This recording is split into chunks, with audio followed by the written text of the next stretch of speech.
लेकिन सीमा पर मुस्तैदी भारतीय सेना की लगातार जारी है। पुंछ में एलओसी के पास फायरिंग हुई। बताया जा रहा है कि 10 से 15 राउंड फायरिंग की गई है। अब ये फायरिंग की गई है, ऐसे में अब ये देखना होगा कि क्या ये फायरिंग रुक गई है और आखिरकार इस फायरिंग में क्या कुछ यहाँ पर चुनौतियाँ सामने आएंगी, क्योंकि देखिए पुंछ में पिछले कुछ समय से लगातार जो एलओसी पर गतिविधि है वो काफ़ी तेज हुई है। अजय मेरे सहयोगी ज़्यादा जानकारी के लिए मेरे साथ। अजय, क्या जानकारी मिल पा रही है? 10 से 15 राउंड फायरिंग हुई है पुंछ में एलओसी के पास।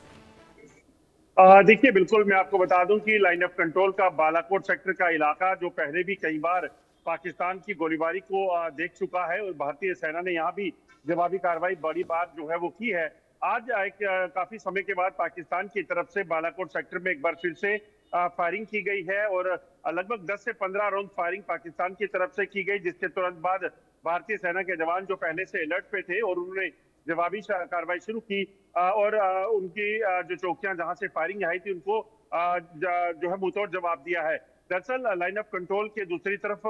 लगभग 100 से ज्यादा आतंकी मौजूद हैं, जिनकी घुसपैठ के खातिर पाकिस्तान इस तरह की हरकतें पहले भी करता आया है। तो ऐसे में आशंका इस चीज की है कि शायद पाकिस्तान सरहद पार से एलओसी के दूसरी तरफ से आतंकियों को घुसपैठ कराना चाहता है, इसीलिए उन्हें कवर फायर दे रहा हो सकता है। तो ऐसे में भारतीय सेना जो पहले से अलर्ट थी उन्होंने जवाबी कार्रवाई की है और पूरे एलओसी के इलाके में अलर्ट कर दिया गया है। पहले भी इस तरह की कोशिशें पाकिस्तान की तरफ से कई बार हुई हैं और अब एक बार फिर से अगर इस सिलसिले को पाकिस्तान शुरू करता है तो यकीनन पाकिस्तान को और भी करारा जवाब जो है वो दिया जाएगा। आपको ये भी याद दिला दूं कि पीओके में अगर आप देखें तो पिछले लगभग एक सप्ताह से हालत पहले से ही खराब चल रही है, क्योंकि पाकिस्तान के कब्जे वाले कश्मीर में लाखों लोग सड़कों में पाकिस्तानी सेना और सरकार के खिलाफ कहीं ना कहीं मोर्चा खोले हुए हैं और पाकिस्तानी सेना ने गोलीबारी कर कई लोगों को मौत की घाट वहां पे उतारा है। ऐसे में ये भी हो सकता है कि पाकिस्तान वहां पर हालात को छुपाने के लिए एलओसी के इलाकों में, सरहदी इलाकों में जो है इस तरह की कोशिशें करे ताकि लोगों का ध्यान भटकाया जा सके, दुनिया का ध्यान भटकाया जा सके। हालांकि सेना जो है वो पहले से सतर्क है और इस चीज को सुनिश्चित करेगी कि पाकिस्तान की कायरा हरकत हो तो उसे उसी तरह से जवाब दिया जाए। सेना ने भी स्पेकुलेटिव फायरिंग करते हुए जवाबी कार्रवाई की है और अगर कोई ऐसी हरकत फिर होगी तो उसका जवाब, मुंहतोड़ जवाब जो है वो दिया जाएगा। बिल्कुल, और कहीं ना कहीं अजय जो बात आप कह रहे हैं, देखिए ये बहुत ज़्यादा ज़रूरी भी है, क्योंकि पाकिस्तान अपनी हरकतों से बाज नहीं आता। भारत ने लगातार, खास करके जो कुछ भी पहलगाम में हुआ उसके बाद एक बार फिर भारत ने अपनी तमाम स्थितियों को बेहतर किया। एलओसी पर जो सिचुएशन उसको और ज़्यादा मजबूत किया गया है, लेकिन कहीं ना कहीं पाकिस्तान दिन ब दिन इस तरह की हरकतों, क्योंकि शायद वो जानता है कि उसके घर की स्थिति ठीक नहीं है, सीमा पर ऐसी हलचल पैदा करके अपने लोगों का ध्यान भटकाना है, शायद यही वजह है कि इस तरह की घटना को अंजाम दिया जा रहा है। देखिए, बिल्कुल अगर आप देखें तो पिछले कुछ दिनों में, एक सप्ताह में 100 से ज्यादा लोगों को मौत के घाट पाकिस्तान ने उतारा है और पीओके के लोगों ने बार बार दुनिया को ये दिखाने का प्रयास किया है कि वहां हालत क्या है। ऐसे में जिस इलाके में फायरिंग की है, यहीं से 2-3 दिन से लगातार खबरें आ रही थी कि यहाँ के लोग जो हैं वो एलओसी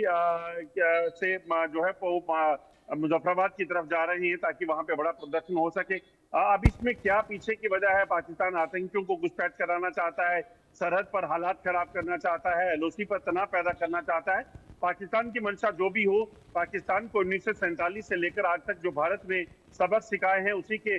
मद्देनजर भारत फिर से तैयार है, सुरक्षा बल लगातार तैयार हैं। सेना ने आज भी जैसे ही पाकिस्तान की तरफ से फायरिंग हुई तो उसको मुंहतोड़ जवाब दिया है और इस चीज को सुनिश्चित किया जाएगा कि सेना की तरफ से चाहे वो आतंकियों की घुसपैठ की कोशिश हो या फिर सरहद पर सेना के जवानों को निशाना बनाने की कोशिश, किसी को भी कामयाब नहीं होने दिया जाएगा और उसे यही मुंहतोड़ जवाब दिया जाएगा।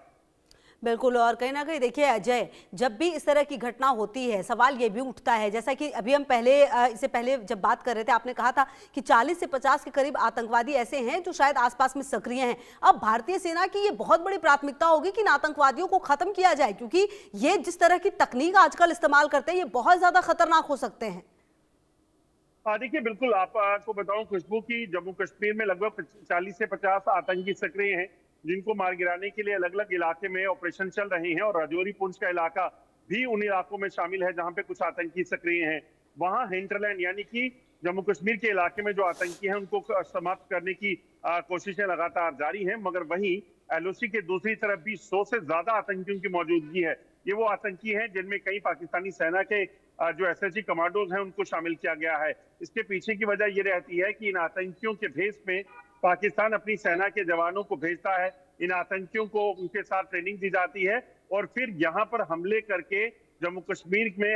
को लहूलुहान करने की कोशिश होती है, जो पाकिस्तान ने 90 के बाद से लगातार किया है। मगर यहाँ पर भी जवानों ने पाकिस्तान को उसी की भाषा में जवाब दिया है, चाहे अपनी जान निछावर क्यों ना करनी पड़े, मगर जम्मू कश्मीर या देश की सरहदों को, देश के लोगों को किसी भी तरह से नुकसान पहुंचाने की कोई भी कोशिश अगर पाकिस्तान करता है तो उनको मौत के घाट उतारने की, उन्हें जमींदोज करने की पूरी क्षमता जवानों में है। और आज भी अगर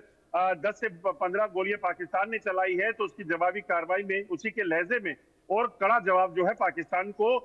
जवाबी कार्रवाई का